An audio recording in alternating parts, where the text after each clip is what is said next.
Hi everyone. In this video, we want to present to you some rather compelling evidence that would substantiate the belief that the Earth is now in the midst of an erratic wobble, which in turn is contributing to the extreme Earth and climate changes that are having such a profound effect upon our planet at this time. We often get numerous comments from viewers and occasionally from our subscribers that Earth and climate changes are just part of the natural process of a world that is continuously changing. And this has been true in some respects throughout our existence. But what we are now experiencing across the globe in the way of extreme weather events and also catastrophic Earth changes, they go beyond the scope of natural occurrences. They are becoming unprecedented in nature. In one of our recent videos, we presented an article from National Geographic, which indicates that scientists now believe that climate change is causing the poles to shift at an accelerated rate. But if you really take the time to analyze the data and study the facts, wouldn't it make more sense to conclude that it is actually the shifting poles that are causing the sudden change in the world's climate? You might ask, how is that so? And so we would ask to you, go back and look at the history of the world. There has in fact been a number of pole shifts throughout the existence of this planet. And just because the world is now inhabited by humans who are living in a modern technological age, well, this doesn't mean that a major pole shift is outside the realm of possibility in our lifetimes. It is, however, conceivable that we are now in the initial stage of the pole shift that Edgar Cayce envisioned, and that which Albert Einstein had acknowledged would occur. So we can speculate as to why we are witnessing these sudden changes on our planet and what might be causing these changes, but the facts do speak for themselves as to exactly what is happening at this time. Some of you keep insisting that we show irrefutable evidence that the Earth is being turned upside down, and that a rogue planet in our solar system is responsible for the Earth shifting on its axis, which is a belief now held by the Inuit elders who have observed the skies and the sun for a generation. Then there are others of you who claim that we have been saying for the last 15 years that Planet X would be coming. Well, all we can tell you is that we have been waiting for 3,600 years for its return. A planet which is 5 times the size of Earth, that moves in a retrograde orbit.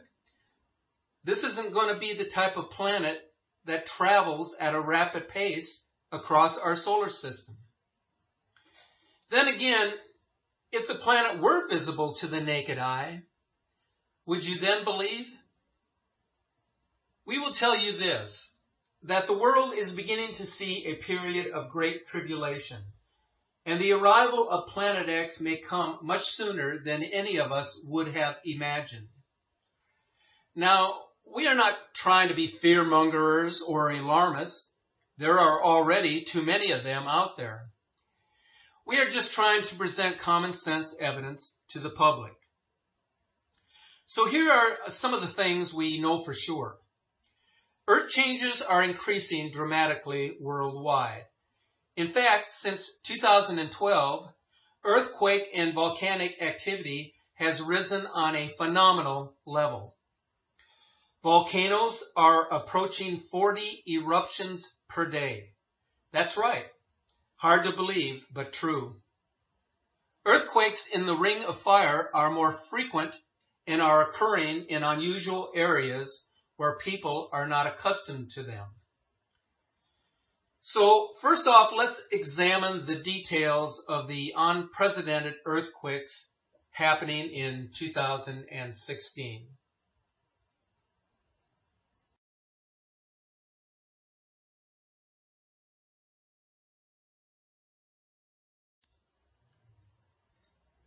The earthquake activity along the Pacific Ring of Fire has been nothing short of unprecedented. From coast to coast, there have been a surge of activity that earthquake researchers are taking note of at this time. On February the 16th of 2016, a report from stuff.co.nz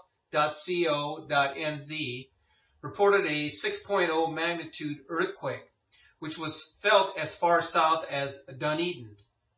Now, coincidentally, this earthquake was shown as a magnitude 5.9 on the EMSC website, which would be different from what was shown on the GeoNet site. There have been a number of recent earthquakes taking place in New Zealand that range in magnitude of 4.3 down to 3.6. And then, of course, the 6.0 that was just recently recorded. But of all the earthquakes 3.0 or greater that were shallow in depth, this is a spike in activity that is more dangerous because the tremors are happening near the surface. The earthquake activity that has been recorded on the RSOE website is from the last 2 days alone, which is also very alarming. With the Alpine Fault overdue for a major quake and the amount of activity taking place at the moment, we feel it is wise for New Zealanders to be ready. We should also note that California is continuing to experience tremors with some rare earthquakes recently, along with several smaller earthquakes all taking place within the last few days. Now, moving down to South America, there has been a spike in earthquake activity in the past 24 hours, measuring in the magnitude of 4.8 down to 3.6. Now, this is a signal for pressure building up along these plates, and that pressure has to release at some point in time.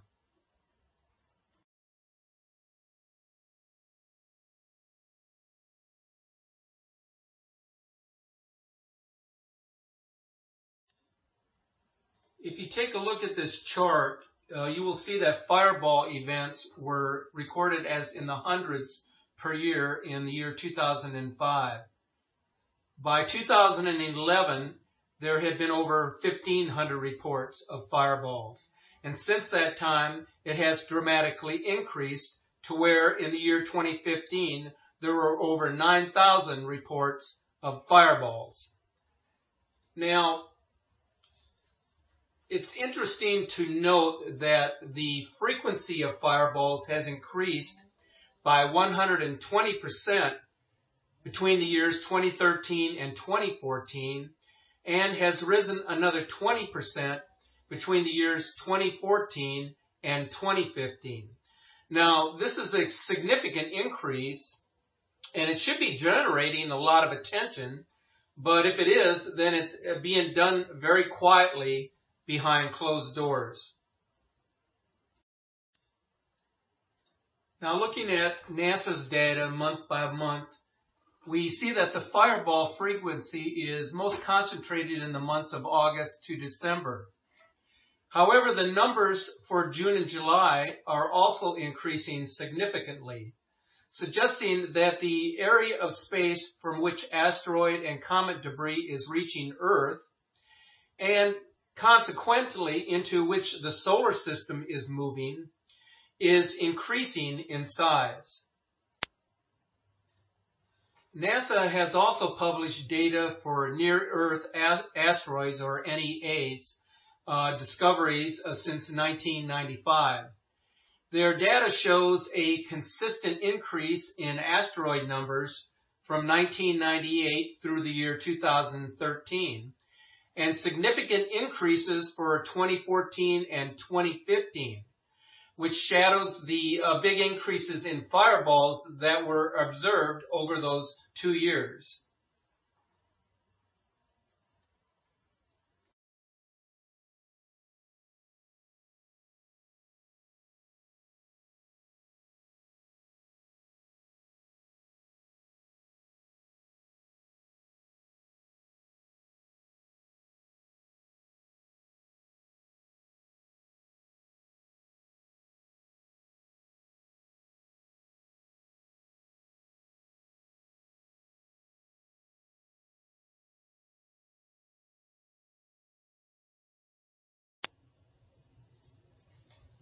Now this chart shows NASA's identification of fireballs since October of 2013. Note that the vast majority of fireballs are classified as sporadics. In other words, they are not identified with any known meteor shower. Now they may occur during the same time period as a named meteor shower, but they travel in different directions and occur in different parts of the sky. So what's happening in our solar system? It appears that one of a couple of things is happening. The solar system is moving into an area of space where it is encountering a higher density of rocks and asteroids, along with the debris trails of some comets. Or something such as Nemesis is approaching the inner solar system and perturbing comets and asteroids from the Kuiper belt and or the Oort cloud. Now, the two scenarios are not exclusive, but the first scenario could also be triggered by the second. The Nemesis hypothesis proposes that the Sun has a companion star, a brown or red dwarf, in a highly elliptical orbit that periodically disturbs comets and asteroids in the Oort cloud, causing a large increase in the number of comets visiting the inner solar system and a consequential increase in impact events on Earth. Now, we're being told that the Nemesis twin sun has yet to be detected by NASA's Wide Field Infrared Survey Explorer telescope. But WISE has discovered several brown dwarfs in neighboring star systems. So, what exactly is happening in 2016? Well, as you will see by this chart, the fireballs continue to significantly increase.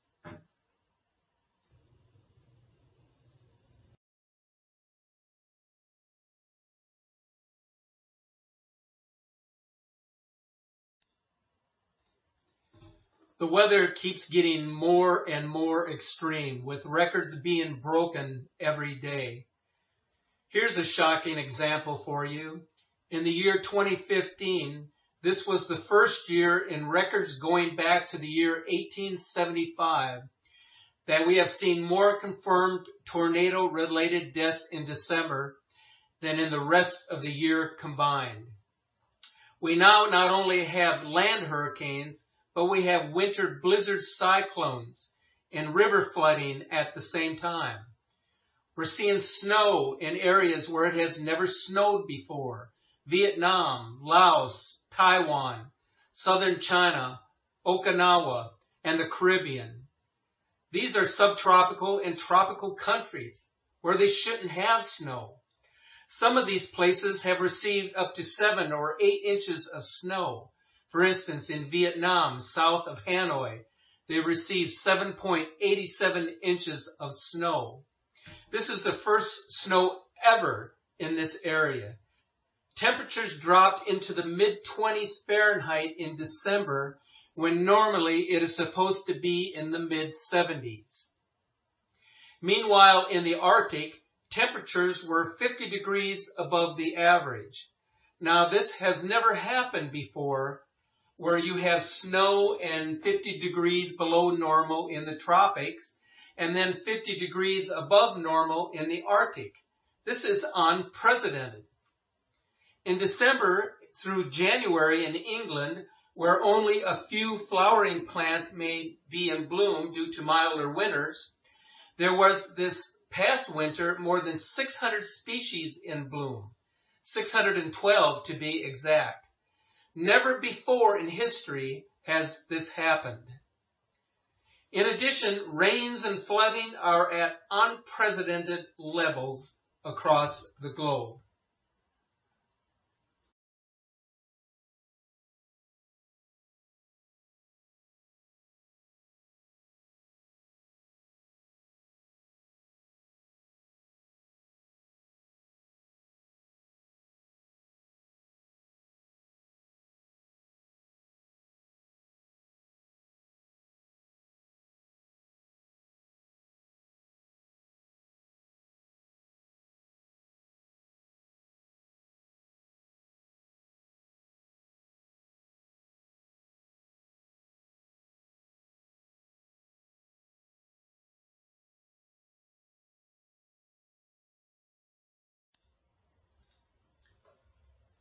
So one can argue that there is certainly evidence of the Planet X effect upon the entire Earth, causing it to wobble, which in turn causes seismic and volcanic activity, as well as extreme weather. The Planet X effect is setting the Earth up for a coming pole shift. The world's elite know this is coming. This is why they have prepared underground shelters and seed vaults in key parts of the world. This screen capture explains this relative to where the new equator is expected to be.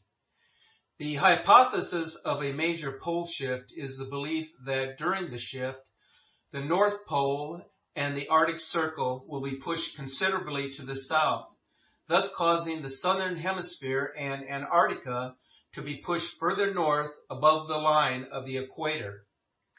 Now, we can see this playing out relative to this image, in which the Arctic Circle has been pushed into the region which is now South America, whereby the equator is no longer a straight line dividing the northern and southern hemispheres, but rather an erratic line that has been pushed much further to the north, where it is now situated in the heart of North America, before dipping down to reach the southern tip of Australia. At the same time, Antarctica and the South Pole has been pushed up to where it is now situated in the region of China and Russia. So this is an interesting scenario and one worth considering when preparing for safe locations around the world. We are now in the preliminary stages of Earth's axis shift. The evidence of this can be seen in this photo taken after the earthquake, in which Kyushu Island in southern Japan was devastated. The drone footage you are about to see is absolutely astonishing. While watching this, it is difficult to believe the extent of the devastation that has taken place on Japan's southern island. In late April, a magnitude 6.5 earthquake was quickly followed by a magnitude 7.3 earthquake just 28 hours later. Those earthquakes made headlines all over the globe. But why was there such tremendous damage? Well, it turns out that those two major quakes worked in conjunction with more than 600 smaller quakes to cause historic devastation all across Kyushu. As you are about to see, giant fissures have opened up in the ground right along a fault line that runs directly across Japan's southern island. And this has a lot of people extremely alarmed. Once a major disaster falls out of the news, the rest of the world tends to forget about it. But for those on Kyushu, this crisis is far from over. Authorities are still scrambling to rescue those that have been stranded by the recent earthquakes. And at this point, it is a race against time. What is to happen during the coming polar shift could be best explained in a profound interview with Stuart Best, who is a documentary video producer, author, and publisher. As you listen to this 13-minute interview, you will be overwhelmed by his expertise regarding the coming pole shift, accompanied by a series of megaquakes and the days of darkness brought on by the arrival of Planet X. We have the North Pole and the South Pole. Mm-hmm. And we've always known it that way. North Pole's north, South Pole's south. And so it is. But it may not have been that way forever, and there is significant scientific evidence, perhaps even conclusive, that there have been prior polar shifts. In other words, where north goes south and south goes north, right? That's right. Now, absolutely. Now, how many times in our Earth's history do we think this has occurred? Well, it depends on the experts you look at, but from what we can gather, probably 7 to 8 times. They're just, I think partially they're guessing because of records, but it has happened a considerable number of times. From a biblical perspective, there is at least probably two. I believe there was one before the creation of Adam and Eve that you'll find in Genesis. And then it appears as though when the time of Noah's flood came, that also may have incorporated at least a partial polar shift, if not a total one. And then a very interesting event occurred in the days of Peleg, which occurred maybe 250 to 300 years after the flood, in which it says the earth was divided, and that would have been a gigantic earthquake, which, according to the ancient records, set up the nations as we know them today. The continents? Did it actually change continental formations? I mean, all right, well, let's get down to it. What do we think occurs? Oh, God, so many questions. First of all, how quick would a polar reversal occur?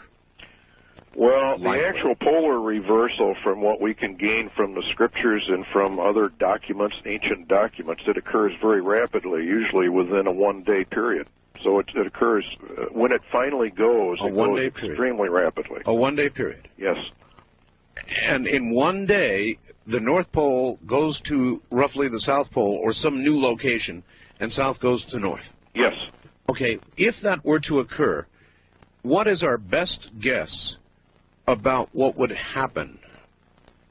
Total destruction, basically. It would depend on where you were on the Earth's surface at the time the shift occurred, the direction of the shift. Let's say I'm in Nevada. I would think from the prophecies you'd be in a lot of trouble. Well, what do you mean? I think everybody in the United States of America is going to be in a lot of trouble. Because a shift... Define trouble. Destruction. You mean dead? Death, yes. Well, what would kill us? Well, let me just quote you from Isaiah, for example. Behold, the Lord maketh the earth empty, and maketh it waste, and turneth it upside down, and scattereth abroad the inhabitants thereof. Okay, translate that into what that might mean scientifically. Well, scientifically, that would mean that in a very short period of time, the North Pole becomes the South Pole, and actually probably goes beyond it. Sure. Because... no, but I mean effects. When that happened, what... Total destruction. By what means? By means of, well, shall we say, outside, almost outer space, cold coming down to the surface. The scriptures indicate a tremendous roll cloud develops. If you've seen major squall lines, you've seen these roll clouds. Oh, listen, brother, I used to chase them. I chased them looking for tornadoes, so yes, I'm extremely familiar with a roll cloud. Okay, now multiply that roll cloud by a tremendous margin, because what happens is the surface of the Earth changes directions rapidly, but the atmosphere above it does not. Wait a minute. The surface of the Earth changes directions. Right. In a shift, the Earth is tilted at approximately 22.5, 23.5 degrees. Right. All right. Now, when a shift occurs, that tilt, the Earth, the North Pole, starts to slide to the south. Now, as it slides to the south, it is fairly solid, so the crustal part of the Earth just simply slides. But the Earth, or the atmosphere, does not catch up with it. It doesn't just move with it. Oh, my God. You know, I once had somebody on here talking about polar shift, and he said there would be 800-mile-per-hour winds. Oh, I would think probably at least that, probably even more. And so, if I just heard you correctly, you're saying the Earth's surface would move, but the atmosphere wouldn't. The net effect, though, would be atmosphere moving by us, or us actually, it wouldn't make any difference. The net effect would be stupendous winds. Yes. Yes. In fact, the atmosphere would actually begin to roll back as the surface of the Earth accelerates in the shift. Because the atmosphere cannot keep up with it, it begins to roll back, and it creates a huge vacuum area. For the first time, I understand this. And then air from the outer space comes down because it's super cold, and you have instant freeze of anything that happened to be there that would... I take it you mean actually upper atmosphere, yes. the very thinner, very cold upper atmosphere. Yes. Anybody who's ever been in an airplane, one of the recent 747s, when you look at the outside temperature and you're only at like 40,000 feet, the outside temperature is like minus 80, minus 90 degrees typically. Yeah, it gets pretty chilly up there. Just that far up. So further up in the atmosphere, of course, it's if that were to suddenly come down... Well, you have instant freeze, which probably explains the findings in Siberia and whatnot. You mean the vegetation in the woolly mammoths? Yes. Yes. Instant freeze. They were quick frozen in a split second. The only thing that would do that is super cold air approaching, because of wind chill factors. And it would have to be very fast. Oh, instantaneous. They would never know what hit them. Nobody would know what hit them. Huh. There will be warning signs. Like what? Well, we're already getting the warning signs. We're seeing changes in the weather patterns. The patterns are getting more and more violent. Boy, I'll tell you, there's no question about that. I think we're in the preliminary stages of a polar shift. Now, let me tell you a little story. This is a true story. I could read it because I've got it here somewhere, but I know it by heart. The Fujita scale of tornadoes actually goes to 12, but that's just an academic study. Mm-hmm. On Earth, in our atmosphere, it is impossible to have any, the scientists say anyway, meteorologists, impossible to have anything greater than what's called an F5 tornado at 318 miles per hour. Now, that's exactly what we had, was 318 miles per hour. That is the top, the very tip top of the F5 scale. At 319, which, by the way, they think they might have actually had, you would have an F6. And they say that's impossible. And yet, it occurred. And everybody who's been watching the weather maps knows the horrendous tornado season that we've had. And you're saying this is a harbinger. Yes, absolutely. In fact, it's going to increase tremendously. Then there's one more thing. And I've been dealing with this on my show now for 2 years. So I'll tell you about it. You can tell me if it means anything, Stuart. But from time to time, I will suddenly start getting all these emails and faxes, and people will start saying to me, hey, Art, guess what? My compass is suddenly deviating anywhere between 8 to 15 degrees west. And it's freaky. It's like the pole is wandering a little bit, and then it comes back. Mm-hmm. Well, a magnetic pole shift probably will precede the actual literal pole shift. When the magnetic poles shift and go into, I guess, what you could call them a dipolar reversal, there is a period of time in which the magnetic field actually collapses, according to the scientists that have studied this. In other words, goes to zero. Goes to zero. During that time, of course, you have all the lethal rays from the sun, et cetera, your orbital mass ejections and all that. Nothing to protect you from them, right? That's right, because it's the magnetic field that actually does most of the protecting, which is one of the reasons why your satellites or manned satellites are below the Van Allen belt, because they're protected by the Van Allen belt itself from the more lethal rays of the sun. So if suddenly it went to zero, in essence, we would be immediately, particularly if it's a bad solar cycle time, which, by the way, we happen to be coming up on. Yes. A solar maximum, they say, perhaps within the next year. You would then be wide open to a coronal mass ejection that could flip the poles? Yes. Well, I don't know if it would actually literally create the polar shift, but it could certainly rearrange the magnetic poles tremendously.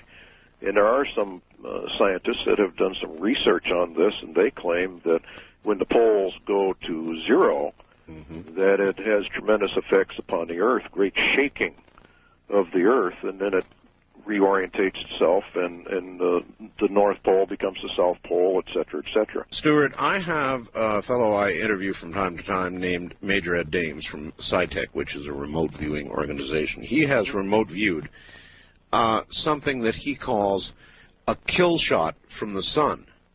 And it sounds an awful lot like what you're talking about. Could well be. There's no question that the sun is involved in this, because the time of the polar shift, according to the scriptures, and the time of a solar nova are the same. The Bible indicates in the Old Testament that the moon will give off the light of the sun, and the sun will give off 7 times the light it has now. Now, that can only be described as a mini nova. You know, it's interesting you should mention this, because I've been reading these stories just in the last few days about scientists seeing these suns go into this apparent nova condition a lot lately. I mean, they've got all kinds of new information about it, and if other suns can do it, I mean, our sun is not that unusual. That's right. It could do it too, couldn't it? It not only could, according to the prophecies, it will. And actually, the way the Lord worded it, he said the heavens will be shaken, and the powers of the heavens will be shaken. In other words, things sort of go off from their normal course. The book of Enoch says the moon shall change its laws and not be seen for its proper period. Would anybody on Earth live through such an event? Yes, there are survivors. According to the scriptures, there are survivors. Well, not many. How about scientifically? I don't in any way put down the scriptures, and I realize you're coming at this from a Christian perspective, which is fine. But scientifically, if what you suggest occurred, how would anybody live? I think, again, it would depend on your location upon the planet in relationship to the spin of the polar shift itself. In other words, if you were in an area where you were sort of in the pivot area, probably not a whole lot would happen to you. But those on the outside of the shift, you see, would have tremendous damage. Oh, I absolutely do see. In other words, inside you would hardly feel the motion. Outside, you'd be thrown from here to Kalamazoo. Yes. So there you have it, folks. It's time to see the real evidence of what is truly happening in our world. The next couple of years could very well be the beginning of the Great Tribulation that so many scholars and theologians have spoken of. Take this time to ponder and study what has been presented to you in this video. And as always, you are encouraged to view all of the Planet X videos in our playlist, and especially the videos entitled NIBIRU, Planet of the Crossing, which is an animated version of what to expect during the planet's passage, and also the video entitled Planet X NIBIRU, the Celestial Nemesis, which provides a compilation of amazing captures of the Planet X system over the years. We'll be keeping you updated on a regular basis as this celestial scenario plays out. But in the meantime, peace to you and have a great day.